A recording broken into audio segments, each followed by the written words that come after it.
Hello, everyone. Welcome to the LUMP webinars featuring Basic TCM 101. Let's welcome as our first presenter, certified acupuncturist from Silang Cavite, Ma'am Neets Yu. Good afternoon, Ma'am Neets. Good afternoon, Doc Hector, and good afternoon, classmates. The topic for today in 17th day na po tayo, blood. Blood stasis, okay? It is a stabbing, fixed, or boring pain. There is dark complexion, purple lips, purple nails, bleeding with dark blood and dark clots. There is dark menstrual blood with dark clots, purple tongue, wiry, chappy, or firm pulse, okay? So, concomitant Western medical conditions, ito yung sakit, chronic arthritis, cardiovascular disorders, bleeding disorders, hepatosplenomegaly, abdominal or skin masses. Okay? Po. Next po. Pattern identification sa pain, locally fixed, sharp, continuous pain. It is aggravated by pressure, not relieved by massage. It may worsen during the nighttime, improve movement, or mild exercise that helps blood circulate. Okay? Pain from stagnancy is intermittent and moving pain that does not have a fixed location. Okay? The bleeding, all types of hemorrhage or blood loss involving bruises and injuries, hard to contain or recurrent intermittently. Okay? Due to static blood obstructing the vessels, causing blood to extravasate into surrounding tissues. Okay? Blood is characterized by dark color or clotted blood. Okay? Sa skin naman or hair coat, because blood is stagnated, signs of skin dryness as blood fails to supply nourishment to body surface when blood stasis is chronic. Okay? Indications of blood stasis: dry skin with dandruff and lackluster hair, a hair coat that fall out easily, without growing back pigmentation. May red speckles, may purpura, petechiae, thickening or lichenification of skin. Sorry for the pronunciation. Sa tongue, the body of the tongue is purple bluish or has dark blue or purple spots. Sorry po, napupulol na ako. There's dark, crooked, or elongated and thick sublingual veins. It is the indication of blood stasis. Sublingual veins po, na thick. Okay? Ito po yung mga kulay na tingnan nyo. Purple bluish color or dark spots on sides of the tongue indicate blood stasis in the liver. On the tip is the heart. In the center is the stomach. Okay? Thank you very much. Thank you very much, Ma'am Neets. Up next is Ma'am Teresita Sumile from Rizal, who will continue her discussion of the emotional pathogenic factors. Good afternoon, Ma'am Teresita. Yes, po, Doc. Good afternoon. We will continue our emotional pathogenic factors. Day 2 na po tayo. And now we will take up grief and melancholy. When we feel sad, we get a feeling of oppression in the chest and difficulty to breathe freely. This means that sadness increases the lung yin. The same is true if it were the other way. If lung yin or damp increase for any reason, such as lung edema or excessive mucus in the lungs, and causes a sensation of oppression in the chest, then one would feel unaccountably sad. When feeling sad, if one has a good crying session, the sadness tends to lift and the thorax feels light and free to breathe again. But in the civilized society that we live in, we are not encouraged to weep or share our sadness with others. So we learn to hold our grief within us Even funerals are such formal affairs. No wonder that soon after a person dies, their spouse of many years can get cancer or a heart infarct and suffer severe physical illness. Sadness or grief is not pleasant like joy, but it is a part of our life experiences. Each and every one of us treats sadness in life differently. Some go through a mourning period. Some get rid of everything that reminds them of the sadness. Others can talk about the good times and cheer themselves and others. Some people can even become creative and paint or write about their feelings. How we behave when sad shows our energy state and its changes. Okay. Now we have here 4 tower diagrams showing a balanced person, and the lung is one who is able to feel sadness and cry, is able to go through a healing period and collect himself or herself to get on with the rest of their states. So in this state, the yin and yang are balanced, and both of them are in the normal state. Next, sadness increases lung yin, causing pressure in the chest. Then, prolonged sadness can consume lung function or qi, or deficiency of lung qi can cause the yin to retain or stagnate. Chronic qi deficiency in lung may be a pathogenic factor causing asthma, skin diseases, or immune deficiency. Okay po. Chronic lung qi deficiency can lead to spontaneous sweating, where the skin pores open even when the person feels cold. The breathing should be difficult. The sensitivity to smell and touch could become dull. The patients tend to be melancholic, as if in a distant sad state. Point CB13, which is the choke point of the lung, LI11, and lung 10, the far point, tonifies yang, help to improve the lung qi and yang. Chronic functional deficiency over a long period can also bring yin and blood down. If a patient cannot breathe well for a longer period, this would result in a deficiency of oxygen.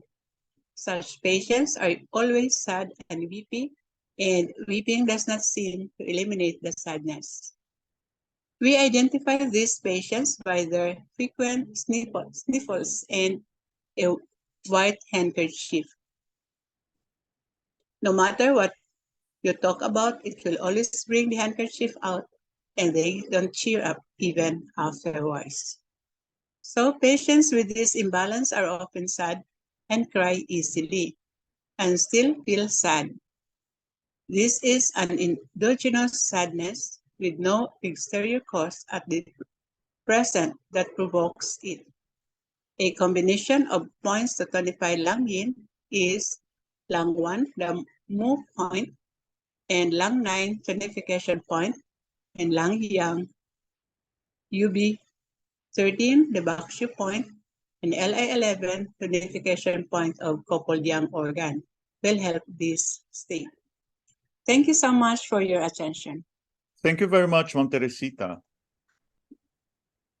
We continue with yin-yang relationships. Now we talk about lack of control. Example 1, yin not controlling yang. So a very common case is heart yin deficiency, paroxysmal tachycardia. So the tower diagram will show us a typical case of chronic yin deficiency. So with chronic yin deficiency, there is recurrent hyperactivity or hypersensitivity of yang. Then the yang returns to its normal state after some time. Treatment. So heart yin deficiency during the chronic state, no major symptoms. The treatment would be different compared with that who is symptomatic. So we tonify the heart yin. We use the Ren 14, the move front point, and heart 5, the luo connecting point. And the common point would be do 20 and pericardium 6. Now for heart yin deficiency and yang excess during tachycardia, in which the patient is very symptomatic. So we tonify the yin, sedate the yang. We use heart 5, luo connecting point, and Ren 14 as well. But we sedate SI4, the yuan source point. And the common point for both conditions would be do 20 and pericardium 6. Second example, we have yin not controlling the yang. An example is one-sided recurrent migraine headache, which is liver or gallbladder yin deficiency. So on the first tower diagram, the patient is easily nervous or tense, quick to get angry, dry eyes, nails. So this is a chronic issue. So we tonify the liver, gallbladder yin, and then we use liver 5, which is the luo connecting point, and move front point, which is gallbladder 24.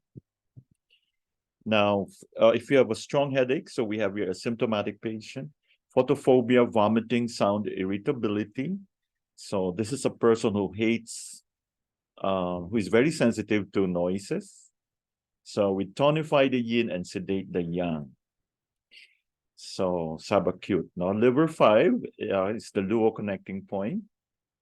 And in addition, we use, we sedate gallbladder 40, which is the yuan source point. And of course, we use gallbladder 24, which is a move front point. Third example, for lack of control, yang does not control the yin. So we have recurrent edema, kidney qi deficiency. So chronic functional deficiency of the kidneys, which is kidney qi deficiency, and this causes recurrent yin retention, because this is someone who will have difficulty will retain water, will retain fluids. So there would be edema. So because of the yin retention, the patient develops edema. So the approach should be different for the chronic state and the recurrent state. So chronic state, we have cold feet, backache during rest, poor hearing. We tonify the kidney yang, and we use bladder 23, the back shoe point of the kidney, and we tonify using bladder 67, tonify the bladder. And we use the yuan source point of the kidney, which is kidney 3. Recurrent state, if mild edema only in the ankles, if bad, so edema in all joints or the whole body. So we have to sedate the kidney yin, tonify the yang. So we needle bladder 23 and cup. Bladder 58, luo connecting point, and then we sedate kidney 3, which is the yuan source point. And finally, we have example 4. Yang does not control the yin. Classic case of bronchial asthma, which is lung qi deficiency. Chronic state is different. The approach should be different also for recurrent state.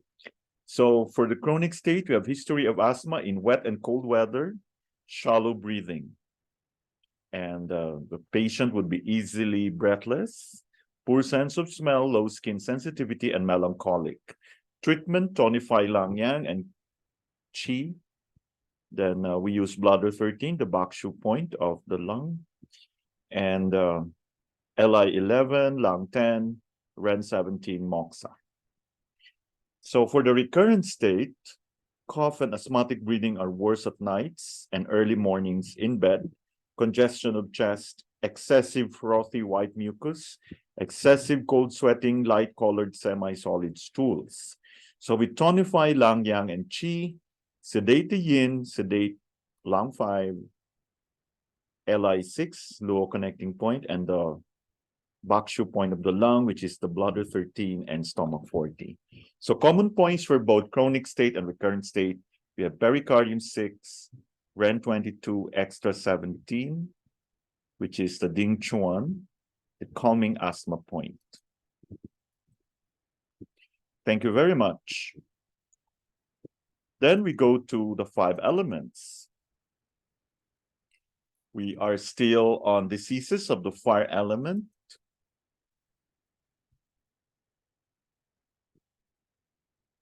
This time we discuss excessive sweating. So symptomatic points, lung 7 and kidney 7. So very easy to remember. LU7, kidney 7 for excessive sweating. So for hot sweating, which involves the heart or the lung. So we have a hot person, general sweating all over the body, sweat is watery. For night sweating, it's usually the lung and kidney. Hot sweating at nights or during sleep, urine is little and dark, dry person, malar flush, afternoon fever. For cold sweating, heart or lung is involved. Cold person and sweating mainly in extremities, the hands, watery sweat. If lung and large intestine, would have chronic rhinitis, chronic diarrhea. So for hot sweating, which involves the heart and the lung, we do SI8 sedation, triple warmer 10 sedation. If lung yang is high, may have cough or bronchitis. So we do lung 5 for heat elimination, LI2 sedation, REN 17, 14, and 3, and then we use the spleen 6 descending technique. This sweating is due to excessive heat and the yin trying to control it. So for night sweating which usually involves the lung or kidney, we use lung 1 and REN 3. So lung 7, kidney 7 already given. If REN channel has a scar, it should be unblocked. This sweating is due to rising heat from yin deficiency. It would improve once the yin increases. So that means we need to observe the appearance of the coating in the tongue. Then we go to cold sweating, which usually involves the heart or lung. So we use REN 14 and bladder 15, lung 1, bladder 13, REN 17, and LI 11 to improve skin function. And then we do moxa on pericardium 8, kidney 1 to warm the extremities. This sweating is due to poor function of the skin pores. They need to close to keep the heat in. So if for people who have cold sweats, involving the heart or lung, the pores are always open, even if it's cold. So we do this 2 sessions per week, 10 to 14 sessions. Thank you very much for your attention. We now move on to the next topic, which is, this is actually a new topic. It's TCM Causes of Disease. And Ma'am Teresita will discuss the etiology or pathology of diseases. Good afternoon once again, Ma'am Teresita. Good afternoon ulit, Dr. Hector, and sa lahat na po. Causes of disease. Different concepts can cause different concepts that cause from a biomedical model, and concern is not what X caused Y. Concern is what is the relationship between X and Y. Then the precipitating factor is woven into the pattern. A pattern is a temporary synthesis that is tested in the treatment process. Now, we have here Eastern and Western logic. In Western logic, A should always equal to A, meaning A cannot be not A or B. A does not equal B. So, but in Eastern logic, A may or may not equal to A, meaning A can be not A or B. A dash equal to B. Okay? Now, this logic way of thinking influences cultural, political, and scientific thought in each culture. Cause in TCM is part of the assessment, but it quickly becomes part of the landscape or pattern. Cause and effect are not linear, but a circle. Precipitating factors or causes of disease are environment, emotional, lifestyle, and heredity. Environmental causes of imbalance.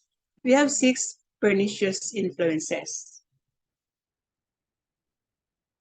Wind, cold, heat, fire, dampness, dryness, and summer heat. Climatic factors are manifested in people, not much different than the climate. So what makes this possible? Pernicious influences are internal and we have also external. In internal, long-term illness or it is a chronic disease. Constitutional patterns, the yin and yang balance has been disrupted and make up the focus of modern practice of TCM. In external pernicious influences, there is exposure come from the outside. So can only penetrate if they are very strong as in excess, or the body's chi is low as in deficiency. Okay? Now, it includes bacteria, viruses, and others, characterized by sudden onset, and then treatment aimed at releasing the exterior to prevent penetration to the interior. Then releasing the exterior and tonifying the upright chi.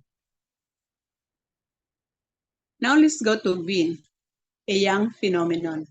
It affects the body just as it moves the branches of a tree. Now there is a comparison between external and internal. In external, it often combines with cold, heat, and damp. It is a sudden onset, often fever. First appears in the upper body, like in the face, head, nose, hands, skin, lungs. It resembles biomedical infections or contagious diseases. Symptoms have characteristics of the accompanying PI, often consequence of vacuity of chi.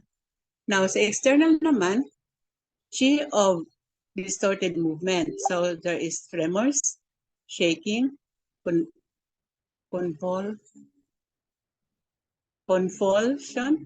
paralysis, dyskinetics, things move, come and go, dizziness, gas, tinnitus, anger, explosive, suspicious, or assertive. It resonates with the liver, quick onset, even internally generated, and is often consequence of vacuity of blood. So dito sa external, it is a vacuity of chi, while sa internal, it often consequence of vacuity of blood. Okay? Yan lang po. Thank you so much for listening. Thank you very much, Mom Teresita, for the presentation. Very interesting presentation on the causes of disease. Up next is Zangfu Organs. And this time we'll listen once again to Ma'am Needs You, certified acupuncturist of Silang, Cavite. Good afternoon ulit, Ma'am Needs. Good afternoon ulit, Doc Hector and everyone. So the topic is about the liver relationships, okay? So liver and gallbladder. Liver stands in interior-exterior relationship with the gallbladder. Okay, interior at saka exterior. Interior, sa loob, sa labas. Okay? Liver governs the free flow of qi and secretion of bile, whereas liver needs gallbladder qi to maintain this function. Okay? Liver and heart. Heart governs blood. Liver stores blood and regulates its volume in accordance with physiological needs. Okay, relationship of heart, spleen, and liver with blood. Spleen, yan, heart governs blood, liver stores blood. Okay? Liver and heart ulit. Liver regulates volume of blood, heart moves blood. Liver blood deficiency can be accompanied by heart blood deficiency. Okay? Hyperactive liver yang or liver fire can affect blood and therefore heart gene. This can lead to heart fire. Okay? Liver and heart are organs most affected by and susceptible to emotional disturbances. Okay? Liver and lungs naman, lungs governs qi. Liver is responsible for harmonious flow of qi. If qi of the liver stagnates, it can affect lung qi in its down-bearing function. Okay? Lung qi can accumulate and stagnate in the thorax. Liver requires lung qi naman in order to regulate the blood. Okay? Liver and stomach. If liver's free coursing action is impaired, resulting depression of liver qi, it affects digestive function and invades the stomach or the liver attacks the stomach. Yun po yun. Liver and spleen. Spleen produces food qi. It is the basis for blood production. Liver stores the blood. If blood production of spleen is deficient, it weakens the liver blood. Okay? Liver governs harmonious flow of qi, and healthy digestive function of spleen and stomach rely on free coursing action of the liver. Okay? Harmonious flow of qi enables the spleen to fulfill its transformation and transportation, TNT. If harmonious flow of qi is impaired by disturbance of the liver, those functions of the spleen can be impaired. So the liver attacks the spleen. Sa 5-element theory po natin yun. Okay? Dampness of the spleen affects the function of liver to govern harmonious qi flow. Spleen 9 for dampness, yung acupuncture point. Liver and kidney. Kidneys store essence. Liver stores blood. Yin aspect of essence is fundamental for entire yin and therefore the entire blood in the body. Okay? Essence of the kidneys nourishes the liver. If yin aspect of kidney essence is weak, liver blood is affected. So yun. Liver blood nourishes the kidney essence. Traditionally, it is said that liver and kidneys are of the same source. Okay, pareho lang. Liver pathology naman tayo. Okay. Deficiency patterns, liver blood deficiency, liver yin deficiency.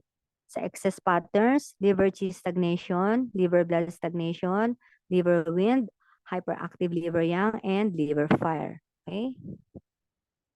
Thank you for your attention, everyone. Thank you very much, learned. Ma'am Nitz. Thank you. Thank you. We now proceed to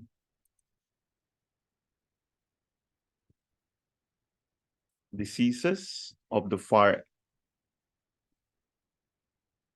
I'm sorry. We will go to the Meridian Theory.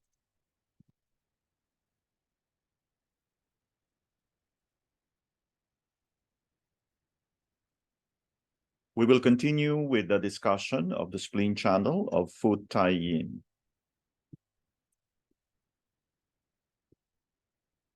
The area around spleen 7 and spleen 8 will also show changes in patients with gynecological conditions.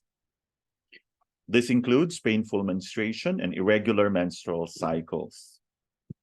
The nature of palpated change will vary based on the underlying pathodynamic. For example, there may be weakness or softness in the area of spleen 8 and spleen 7 and spleen 8 in the case of deficiency. And if there is stagnation or cold, there will be nodules. Or where there is excess, there is severe tenderness.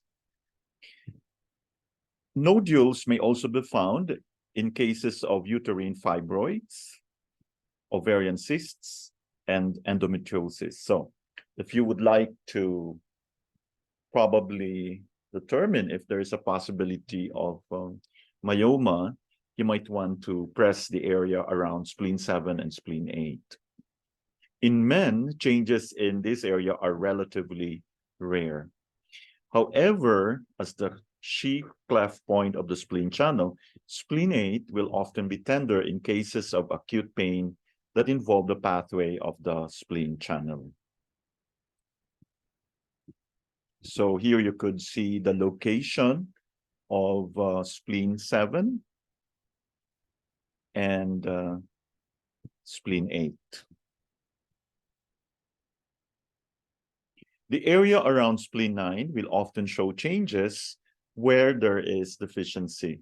So there will often be a soft tenderness where deficiency has led to dampness or a counterflow of tie-in qi transformation. Recall that counterflow, which is the irregular movement of the qi, is often treated with the uniting points. The area around spleen 9 will often be very tender in gynecological conditions.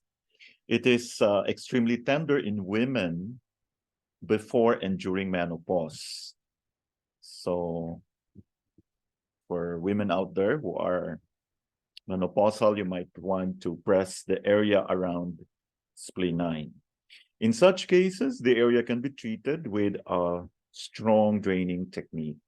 Spleen 9 is also often painfully tender in the presence of UTI. So to summarize, let's start with spleen 2 and the area, if you have hardness on the area of spleen 2, spleen 3, that is spleen deficiency with excess dampness. So softness or weakness in the area of spleen 2 or spleen 3 will tell us there is spleen deficiency. So if you wish to confirm your diagnosis of spleen deficiency, you might want to palpate for softness or weakness along the area of spleen 2 or spleen 3. If there is sharp pain along spleen 3, that means there is dampness and heat. So there may be ice, maybe spleen organ type. Okay. So then if there is soreness in the area, spleen 3, there could be generalized dampness patterns. Now let's go to spleen 5. If there is sharp pain in this area, there is damp heat in the face. So they will this will have corresponding mouth sores as well. If there is soreness, spleen 5, there is imminent outbreak of mouth sores or dampness. So let's go to spleen 6. If you feel a soft nodule here, there is deficiency, possibly cold in the lower burner. If there is sharp pain at spleen 6, there is excess accumulation involving the spleen, liver, and kidney. If there is soreness at spleen 6, there is deficiency involving the spleen, liver, kidney. If there is softness or weakness, there is chronic deficiency affecting the lower burner. So for spleen 7 or spleen 8, softness or weakness, there at spleen 7 or spleen 8, there is deficiency. Could also be kidney spleen yang deficiency. There could also be severe tenderness at spleen 7 or spleen 8, gynecological conditions involving excess. And if you are able to palpate some nodules here, there would be gynecological conditions involving cold. And finally, for spleen 9, if there is softness or weakness, there is a deficiency type tie-in counterflow. And for if there is hardness along spleen 9, there is excess dampness accumulation. And if there is pain on spleen 9, there could be gynecological or hormonal conditions, often menopause. Thank you very much for your attention. And finally, we come to the last topic for today. We will continue with breathlessness.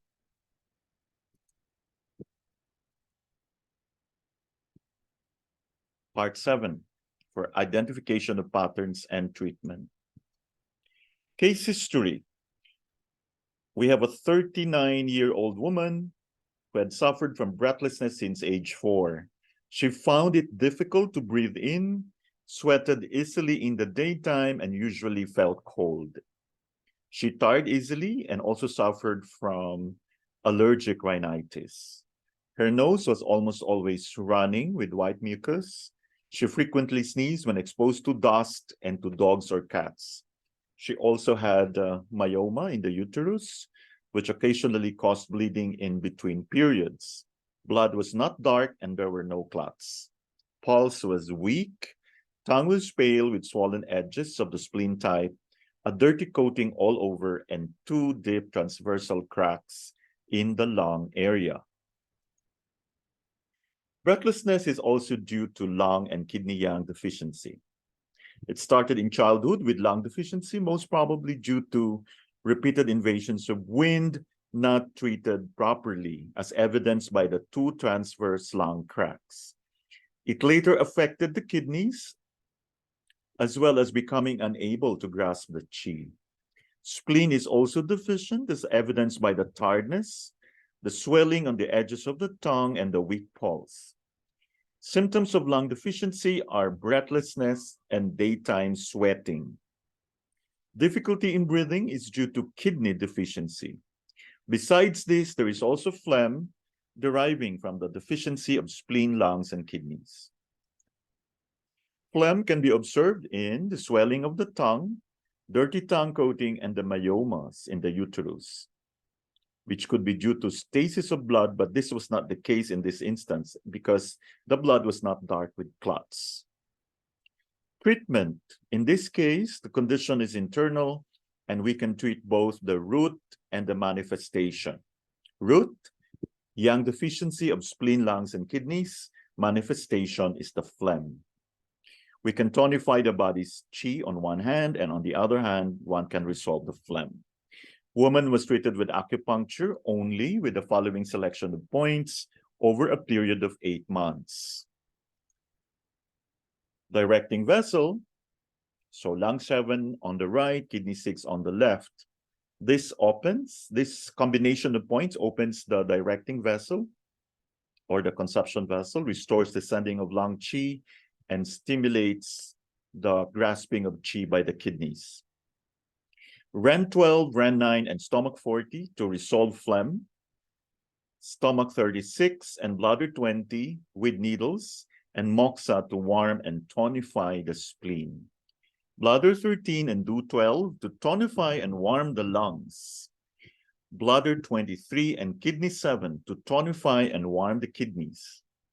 LI 20 to expel wind and stop sneezing. Now let's talk about lung and kidney yin deficiency. Clinical manifestations: chronic breathlessness, difficulty in breathing in, dry throat, dry cough, night sweating, malar flush. Tongue is without coating, there are cracks in the lung area, dry, red body if there is empty heat. Pulse, floating, empty. The kidneys grasping qi is a yang function. However, when kidney yin is deficient, it also fails to grasp the qi, leading to breathlessness. So treatment principle: nourish the yin, strengthen lung and kidneys, restore the descending of lung qi. Points: lung 9, REN 17, stomach 36, REN 12, spleen 6, REN 4, kidney 3, lung 7, and kidney 6 in combination, kidney 25. All with reinforcing method except kidney 25, which should be needled with even method. Lung 9 and REN 17 to tonify the lungs and promote the sending of lung qi. Stomach 36 and REN 12 to strengthen the earth to reinforce metal. Spleen 6 and REN 4 nourish the yin. Kidney 3 nourishes the kidneys Lung 7 and kidney 6 nourish the kidney yin, restore the descending of lung qi, and benefit the throat. They open the directing vessel and are ideal for this type of breathlessness. Kidney 25 is a local point to stimulate the kidney's grasping of the qi in chronic breathlessness from kidney deficiency. So we have another case history. A 43-year-old man complained of hay fever and breathlessness for the past 18 years. He found it difficult to breathe in and often sweated at night. His lower back was sore and he suffered from slight tinnitus in one ear. His throat was dry, his pulse was slightly floating empty in general, and weak in the right front position. His tongue was slightly red with rootless coating and dry. This man's breathlessness was due to lung and kidney yin deficiency. Lung yin deficiency is evident from the dry throat and the rootless coating on the tongue. Kidney yin deficiency caused the backache, tinnitus, difficulty in breathing in, night sweating, and floating empty pulse. Thank you very much for your attention and hope to see you in our next presentation. Thank you.